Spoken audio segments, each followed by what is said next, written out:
besties, my name is Maddie and welcome back to my channel.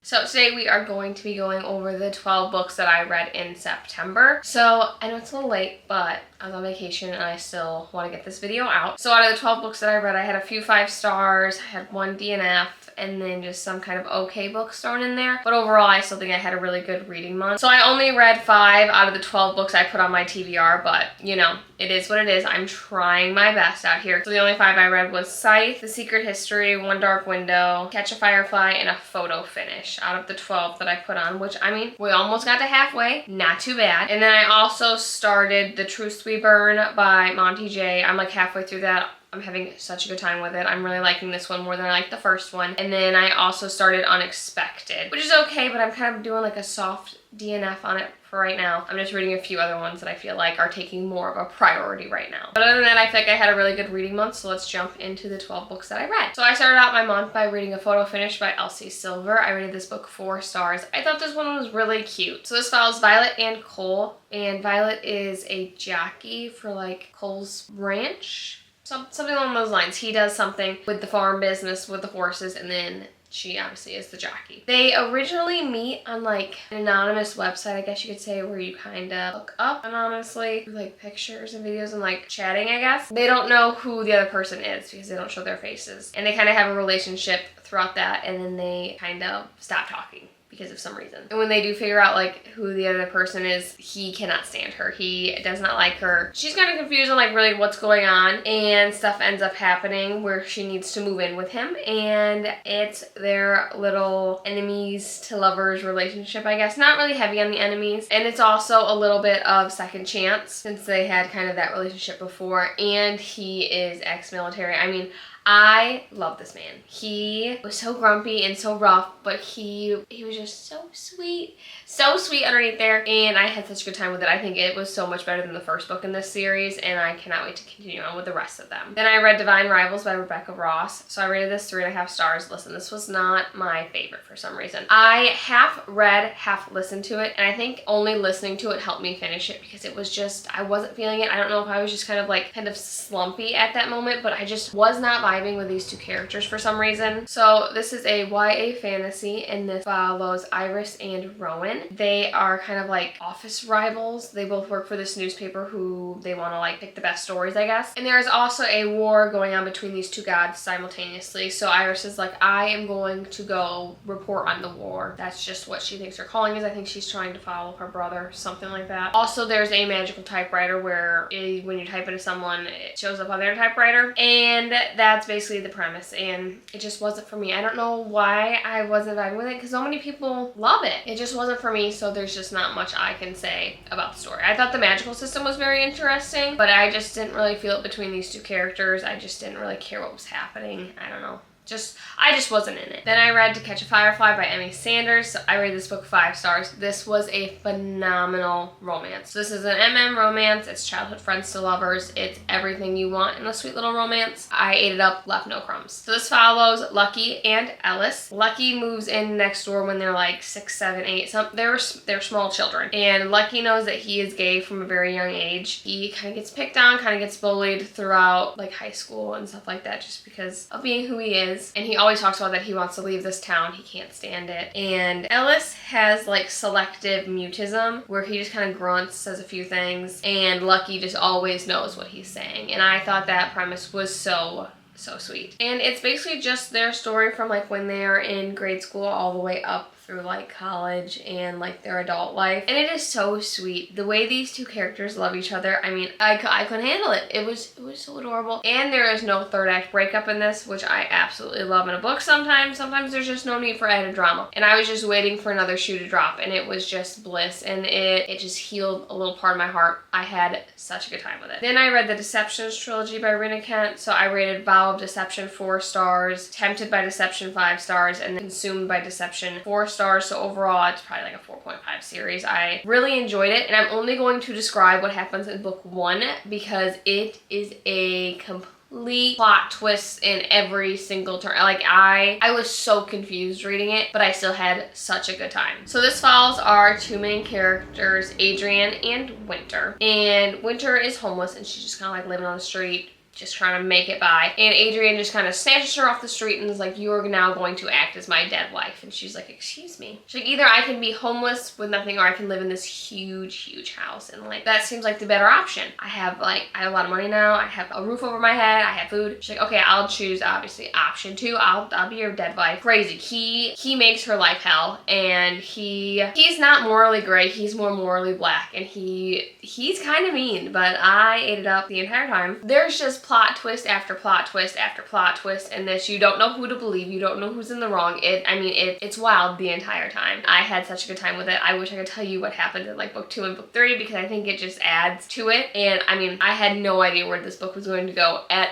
any point. Then I read One Dark Window by Rachel Gillig. So I rated this book 4.5 stars. And this is like a gothic dark fantasy. And I loved this world building in this. So this follows Elsbeth, and she has like a monster in her head. It keeps all of her secrets. She keeps all of its secrets, and they're just kind of living their life. Until one day she runs into some people, and she kind of takes matters into her own hands and is now thrust into this new role where she now has to help find these 12 Providence cards, which is their magic system in this, which are basically like tarot cards. And once you collect all 12, you're able to get rid of this sickness that is plaguing this town. I absolutely loved the atmosphere of this book. The language that was used in this, I felt like I could truly see what was happening. I mean, I felt like the doom and gloom and like the mist and how spooky the castle was. Such a good time. And the little sprinkles that she gave of like the romance in here was like perfect. It left you still wanting more without it being like overly heavy on it, which I really liked in this book. I loved our FMC Elsbeth in this, but overall such a good dark fantasy book, and definitely one I think you should pick up for October because it just gives all those spooky vibes, and I cannot wait to read book 2. Okay, let's talk about this one. So I DNF'd The Secret History by Donna Tartt. Listen, I got to page 275 before I DNF'd this, okay?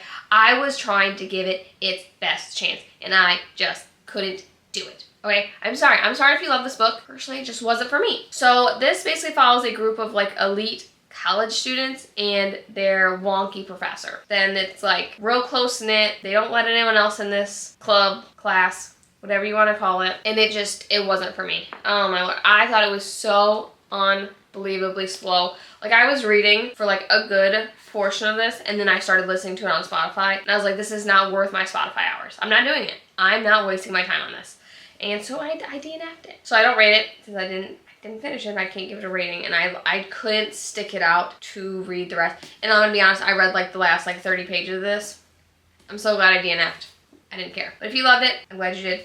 It's dark academia. It's perfect for fall. Those were the vibes I was getting. Just the vibes were not received on my end. So, but everyone loves it, so pick it up if you want to do so.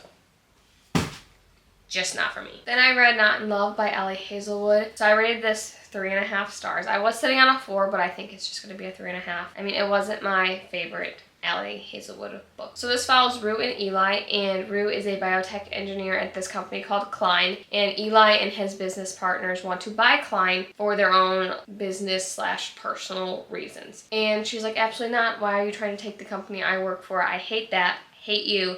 Except I definitely will sleep with you in a no strings attached relationship. And it's basically their kind of secret relationship that they're having without letting anyone else know. And it is so spicy, so smutty. That's it. That's why I only rated it 3.5 stars. I didn't really feel it between these two characters, which kind of stinks because this is Ellie Hazelwood's first dual POV book, which I loved, but it didn't give enough for me. I didn't really feel it between these two characters as much. Wasn't my favorite Ellie Hazelwood book, which stinks, but it is what it is. Not everything can fit my fancy, so that's fine. But I think she does have better books in my personal opinion, but still, it was a fun time. I'm glad I read it. You know, I'm not disappointed that I finished it. It just won't stand out as a book that I will continuously think about compared to like some of her other ones. Then I read The Women by Kristen Hanna, 5 unbelievable stars. I mean, I will be the first to admit that I thought I was going to absolutely hate this book, okay? I only read it because my book club picked this book to read, and I was like, girls, I don't think this is gonna be for me. I was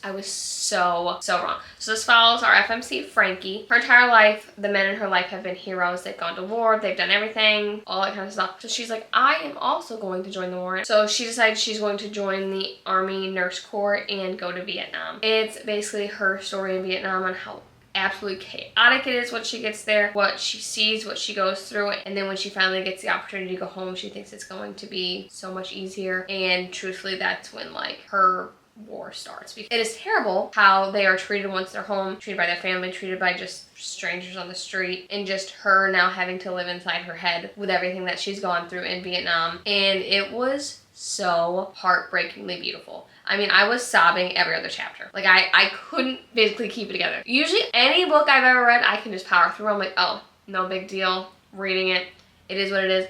I had to take breaks. Like, I had to read like a few chapters, sob, and be like, I'm gonna just put a quick pause on this, and then I'll come back to it. It felt so real, and like I couldn't handle it at points. Personal problem, but I mean, it was so good. I'm so glad I read it. I love her writing style. I thought everything felt like a real, like, I truly wanted to like Google, like, is Frankie McGrath a person? Because like she's real to me. I'm so glad I read it. If you have not picked up this book, please pick it up. Pick up any book by her. Everything I've heard is great, and I will definitely be going back and reading the rest of her books, honestly. Then I read The God of the Woods by Liz Moore. I rated this book 4 stars, so this is another book that I read for my book club. So this follows a lot of different people, but the main premise line is as follows. Barbara, and she is a 14-year-old girl, I believe, and she goes missing from a summer camp. And not only just a summer camp, the summer camp that her family owns. And another kicker, her brother also went missing 14 years prior, never found. And it is now everyone's POV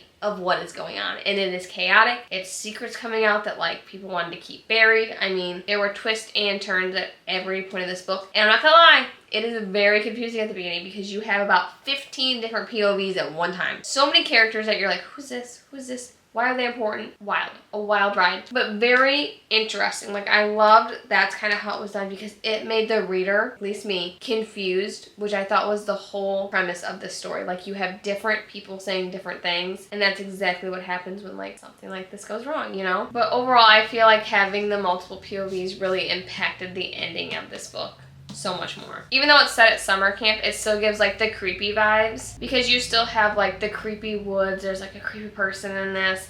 I mean, it kind of gives you the spooky vibe, so definitely a book for fall. And then lastly, I read Scythe by Neil Shusterman, so I rated this book 4 stars. This is a YA dystopian fantasy, I believe. So this follows Citra and Rowan, and they are both apprentices to a Scythe. In this new world that they live in, there's no hunger, there's no diseases, there's no war. Everything is bliss. But in order to keep the population to like the size it needs to be, since no one dies now, they're Scythes and they just go and they kill people. That's basically it. And they're not supposed to get any satisfaction from it. It's just their job. It's just what they're supposed to do. And both of these two main characters don't want this job. They don't want to do it, but they have to convince these people that they're okay doing it. And I thought this book was so interesting. It gives so many talking points on like what is morally right and what is morally wrong and how do you decide those two. Like towards the end here when they were talking about different situations that they have been in and deciding like when they get like the thing like this is who you need to kill. Rough.